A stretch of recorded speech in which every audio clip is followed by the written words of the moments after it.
Hello बच्चे particle, कैसे हैं आप लोग। बहुत दिन से इंतज़ार कर रहे थे आप लोग वीडियो का, और आज आखिरकार वो टाइम आ ही गया, वो समय आ ही है कि आप लोगों का जो क्लास है वो स्टार्ट हो रहा है। हाँ, देखिए करंट इलेक्ट्रिसिटी का सेकंड वीडियो आपके सामने जाए। इसके पहले बहुत सारे वीडियो हमने भेज रखा है दूसरे चैप्टर का, उसको बिल्कुल इस लॉकडाउन में उसको अच्छे से यूटिलाइज करें। उसका पीडीएफ भी हम सेंड कर ही देते हैं, उस पीडीएफ का भी आप लोग यूज़ करें, न्यूमेरिकल्स वगैरह बनाएं और थ्योरी को अच्छे से, उसके सारे कंसेप्ट जो हैं अच्छे से क्लियर करें। तो आइए हम बात करते हैं इसमें। आज जो हमने टॉपिक पढ़ना है करंट इलेक्ट्रिसिटी, तो टॉपिक आपको हम क्लियर कर दें कौन कौन से टॉपिक से। पहला आज हम बात करेंगे Ohm's law. First topic is your Ohm's law. पहला हमारा ओम्स लॉ है। दूसरा इसमें हम इलेक्ट्रिकल रेजिस्टेंस की बात करेंगे, फिर हम स्पेसिफिक रेजिस्टेंस की बात करेंगे। ठीक है, इन तमाम तीनों को हम अच्छे से पढ़ेंगे और अच्छे से इसके ऊपर न्यूमेरिकल्स भी उसको बनाएंगे। ठीक है, आई होप इसमें से एक क्वेश्चन आपका आ जाए पेपर या ऑब्जेक्टिव टाइप के क्वेश्चन। तो आइए हमारे साथ कैसे पढ़ते हैं। तो पहला जो टॉपिक हमारा ओम्स लॉ है, और आपको बता दें बाबू, आप 10th स्टैंडर्ड में थे तो आपने 10th स्टैंडर्ड में भी इस टॉपिक को पढ़ा था।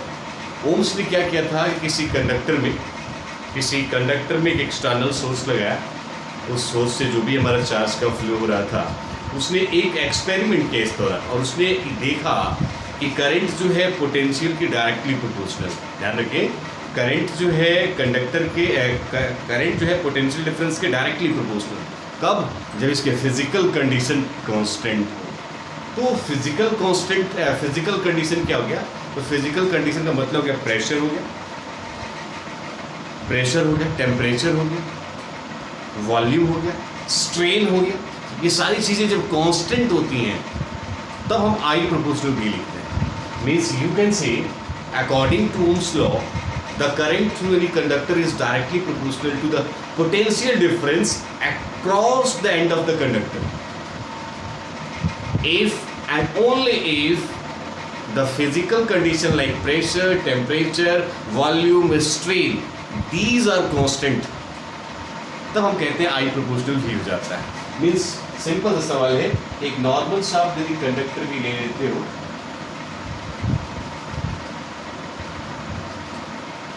this one is a conductor,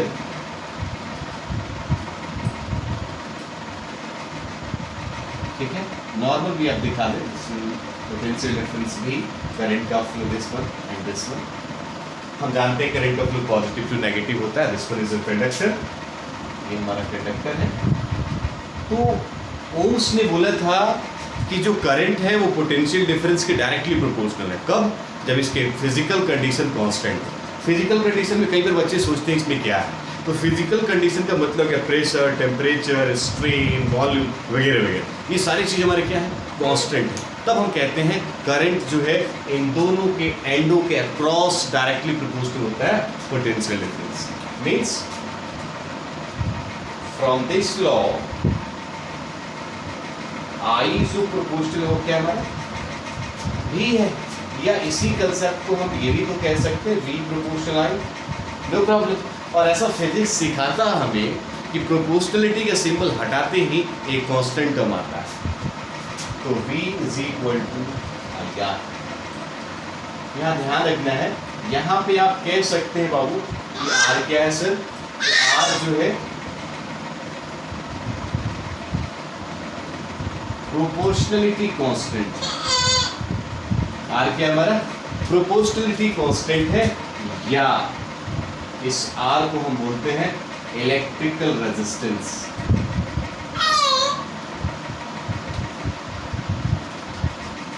R को या तो आप बोलोगे इलेक्ट्रिकल रेजिस्टेंस या बोलोगे प्रोपोर्शनलिटी कांस्टेंट। आई होप समझ में आ रहा होगा। तो V is equal to I R. आप यहां से चाहें तो R भी निकाल सकते हैं, कितना? V अपॉन में आर। इट मीन्स इस R को भी हम चाहें by the help of this formula we can so. तो ओम्स ने यही बोला कि I प्रोपोर्शनल भी, जब हमारा प्रेशर, टेम्परेचर, वॉल्यूम, स्ट्रेन, इनको हम फिजिकल कंडीशन कहते हैं, ये सारे के सारे हमारे कांस्टेंट। यदि ये सारे कांस्टेंट हैं तो हम ऐसा कह सकते हैं कि I जो है उस कंडक्टर के क्रॉस डायरेक्टली प्रोपोर्शनल होगा उस पोटेंशियल डिफरेंस।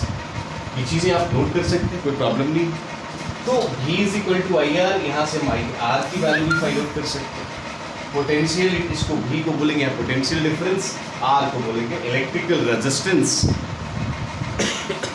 R को क्या बोलते हैं हम लोग? Electrical resistance. I hope you are getting this point. एक बार थोड़ा अच्छे से नोट कर लीजिए, अच्छे से पढ़ लीजिए, फिर बता रहे हैं। भाई तो हमने देखा ये रेजिस्टेंस था, इसको हम इलेक्ट्रिकल रेजिस्टेंस कहेंगे। अब हम कहते हैं क्या क्या छोटा छोटा कंसेप्ट इस पेपर देख लीजिए। तो ये जो R है, R, इसको हम इलेक्ट्रिकल रेजिस्टेंस कहते हैं। ध्यान दीजिएगा, दिस इज योर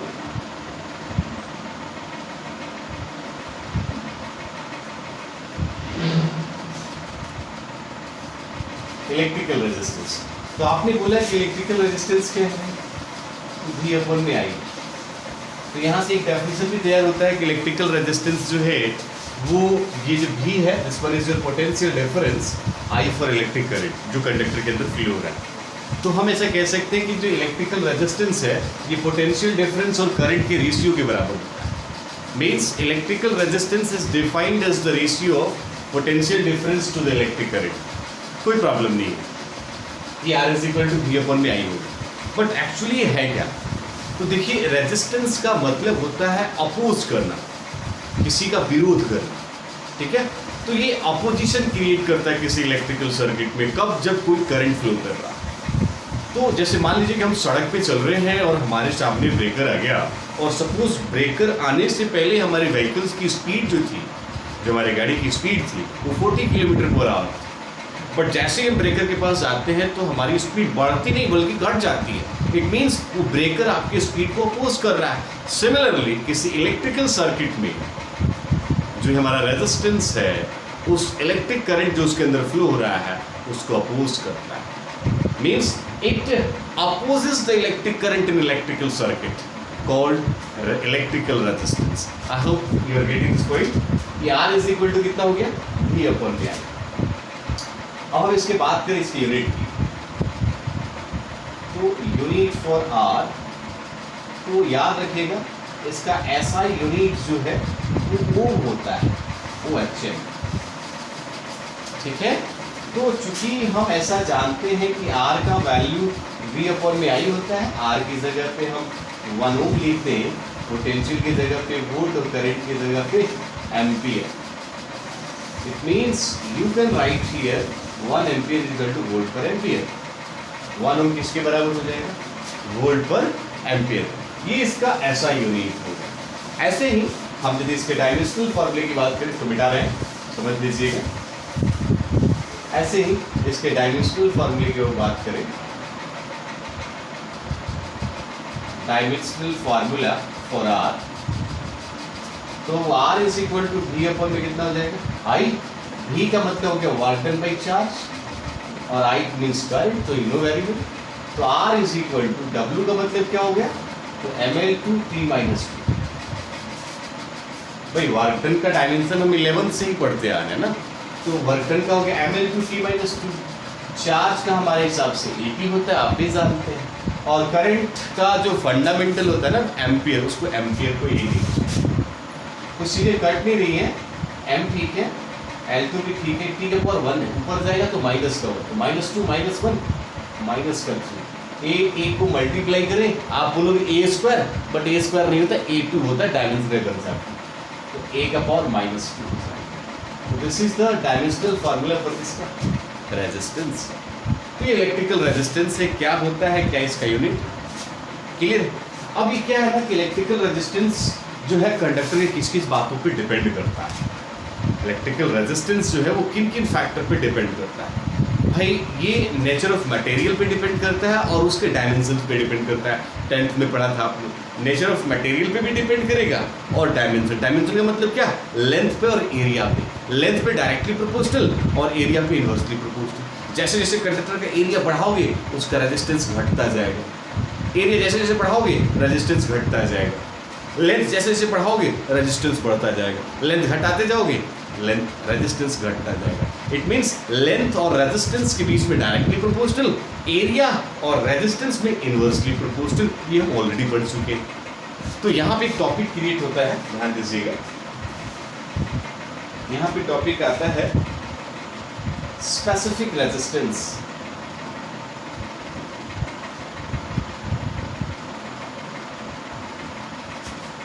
इस टॉपिक की बात करें, हम स्पेसिफिक रेजिस्टेंस की बात करें और जानने की कोशिश करें what do you mean by specific resistance. तो इसको समझने के लिए सबसे पहला कंसेप्ट ये है कि हम रेजिस्टेंस पर जाएं, वहीं से ये स्पेसिफिक रेजिस्टेंस निकल करके आता है। तो हम आप सबसे पहले आपसे कहें रेजिस्टेंस, तो दूसरा कंसेप्ट है रेजिस्टेंस डिपेंड्स ऑन पहला डिपेंड है nature of material of conductor, nature of material of conductor, और दूसरा है डायमेंशन। अब कुछ बच्चे सोचते हैं सर डायमेंशन क्या है, तो डायमेंशन का मतलब है वो length and area of cross section, area of cross section. अब देखिए कुछ बच्चे ऐसे भी हैं जिनको ये भी नहीं पता होता है कि sir area of cross section क्या है। तो यदि मार्कर देख रहे हैं बाबू, तो ये वाला जो हिस्सा है इसका, this one is area of cross section. तो इस केस में जो बातें हो रही है वो actually area of cross section की बात हो रही है। ठीक है, किस तरीके से डिपेंड करेगा, याद रखिए, resistance is directly proportional to length of conductor। ये 10th स्टैंडर्ड से बच्चे से पूछे तो भी बताएगा, मीन्स आर प्रोपोर्शनल है। Resistance is inversely proportional, resistance is inversely proportional to area of conductor, means R proportional 1 by area। This is the second equation। अब हमारे पास फर्स्ट इक्वेशन भी हो गया, सेकंड इक्वेशन भी हो गया। अब दोनों को कंबाइन करते हैं, ध्यान दीजिएगा। तो हम यहाँ पे कहते हैं कि from equation first and second we get, भाई क्या मिलेगा हमें, एक बार थोड़ा सा ऊपर से आप वीडियो को पॉज करके यहाँ से देख लीजिएगा। अब दोनों इक्वेशन को थोड़ा देखिए, तो भाई आर प्रोपोर्शनल, देखिए ध्यान दीजिएगा, ये बहुत एक छोटा कंसेप्ट है, हालांकि करते सबको ये पता नहीं होता है, बट करते जा रहे हैं। एक होता है ना रेस है, दौड़ना है, बट उसका एम क्या है, आई डोंट नो, बस दौड़ना है। अरे भैया एम नहीं होगा तो फिर दौड़ने से कोई फायदा है नहीं ना। तो हमें पता है कि भाई ये देखो इक्वेशन, ये इक्वेशन 2 है, ऐसे इक्वेशन प्रोपोर्शनलिटी लगा के आ जाता है, और इसकी एक साइड में आर है, इस साइड भी आर है, मीन्स एलएचएस में चीजें एक हों, इधर डिफरेंट हो, तो इसको जिस रूल से लिखा जाता है that rule is joint variation. ये याद रखिएगा। लोग बताने की कोशिश नहीं करते क्योंकि बच्चा, उनको लगता है कि बच्चा जानता है, लेकिन उनको पता नहीं कि बच्चा नहीं जानता है। अब कुछ लोग बड़े होते हैं तो भाई टिप्पणी करना उचित नहीं। आर प्रोपोर्शनल है, आर प्रोपोर्शनल 1 by area। तो जब आर प्रोपोर्शनल ये है, आर मतलब कि इस तरह की प्रोपोर्शनलिटी के सिंबल लगी हुई हो और लेफ्ट साइड में चीज़ें सेम हो, सेम क्वांटिटी हो, तो उसको लिखते हैं हम ज्वाइंट वेरिएशन। और ज्वाइंट वेरिएशन कहता है कि एलएचएस में से किसी एक टर्म को लिख देंगे, चीज़ें तो वही होंगी, और आरएचएस को मल्टीप्लाई कर देते हैं, means R proportional L into में 1 by area। अब प्रोपोर्शनलिटी का सिंबल हटाते ही आपके दिमाग में एक बात आता है कांस्टेंट का, तो यहाँ पे लिखते हैं रो और ये हो जाएगा L by area, no problem. तो यहाँ पे जो रो है एक्चुअली इसको बोलते हैं रेजिस्टिविटी, या इसको बोलिएगा स्पेसिफिक रेजिस्टेंस। क्या बोलेंगे हम, स्पेसिफिक रेजिस्टेंस। मीन्स यहाँ से हम रो की वैल्यू फाइंड करें, मतलब यहाँ कह सकते हैं यूजिंग इक्वेशन ए रो की वैल्यू फाइंड करें तो आर ए बाई एल हो जाएगा, यस नो। इसका मतलब कि रेजिस्टिविटी जो है इसके एरिया पे डिपेंड करेगा, लेंथ पे डिपेंड करेगा, ध्यान रखिएगा। रेजिस्टिविटी जो है आर ए बाई में कितना हो जाएगा, एल। इसी को क्या बोलते हैं, स्पेसिफिक रेजिस्टेंस। इसकी यूनिट की वो बात कर लें, याद रखिए बिहार बोर्ड में कई बार आया है यूनिट पर। बिहार बोर्ड में कई बार आ गए यूनिट और डायमेंशन, तो इसलिए याद रखिएगा रू का वैल्यू हमारे पास RA/L है। R का ओम होता है यूनो वेरिएबल, एरिया का मीटर स्क्वायर, लेंथ का मीटर, मीटर से मीटर खत्म, तो रो इज इक्वल टू कितना हो जाएगा ओम मीटर। अब बोलो भाई रो इज इक्वल टू कितना ओम मीटर। अब ऊपर वाले कंसेप्ट को फिर से हटा देते हैं, फार्मूला याद रखिएगा। अब यहीं पे इसका हम डायमेंशनल फार्मूला देख लें।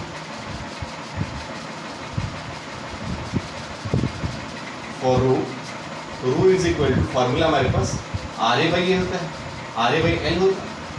भाई R का फार्मूला देखिए क्या है ना कि ऐसे टर्मों का डायमेंशन तो आपको आता नहीं है, तो आप इसको ना बिल्कुल बेसिक फार्मूले में तोड़े ताकि आपको फार्मूले याद रहे। जैसे R का फार्मूला होता है V/I, जैसा अभी भी हमने वो लिखा है, और एरिया हो गया और ये लेंथ हो गया, नो प्रॉब्लम। अब पोटेंशियल तो ये फार्मूला जोड़ लीजिए, वर्क बाई चार्ज होता है, और ये I है ही, L है ही, और ऊपर एरिया है। अब सबका डायमेंशन लिख दीजिए। W कितना होता है भाई mL/T-2, एरिया कितना होता है L2, चार्ज का 80, T पर I, L लेंथ। अब कुछ कट रहा है तो काट दीजिए। तो भाई साहब देखिए L से स्क्वायर तो गया, ठीक है, तो हम यहाँ लिखेंगे M, ठीक है, L ठीक है, और ये L2 है और ये L है, तो L का पावर कितना हो जाएगा 3 हो जाएगा।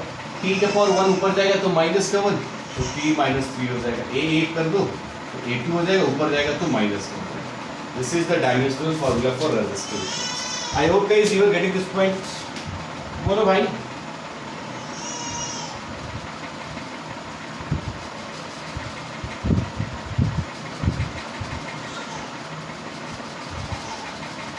ठीक है, मतलब क्या कि रेजिस्टिविटी इज इक्वल टू। अब एक बात दिमाग में रख लीजिएगा कि किसी कंडक्टर का रेजिस्टिविटी उसके डायमेंशन पर डिपेंड नहीं करता। ये दिमाग खोल के समझ लीजिएगा कि किसी भी कंडक्टर का रेजिस्टिविटी उसके डायमेंशन पर डिपेंड नहीं करता है, उसके नेचर ऑफ मटेरियल पे डिपेंड करता है।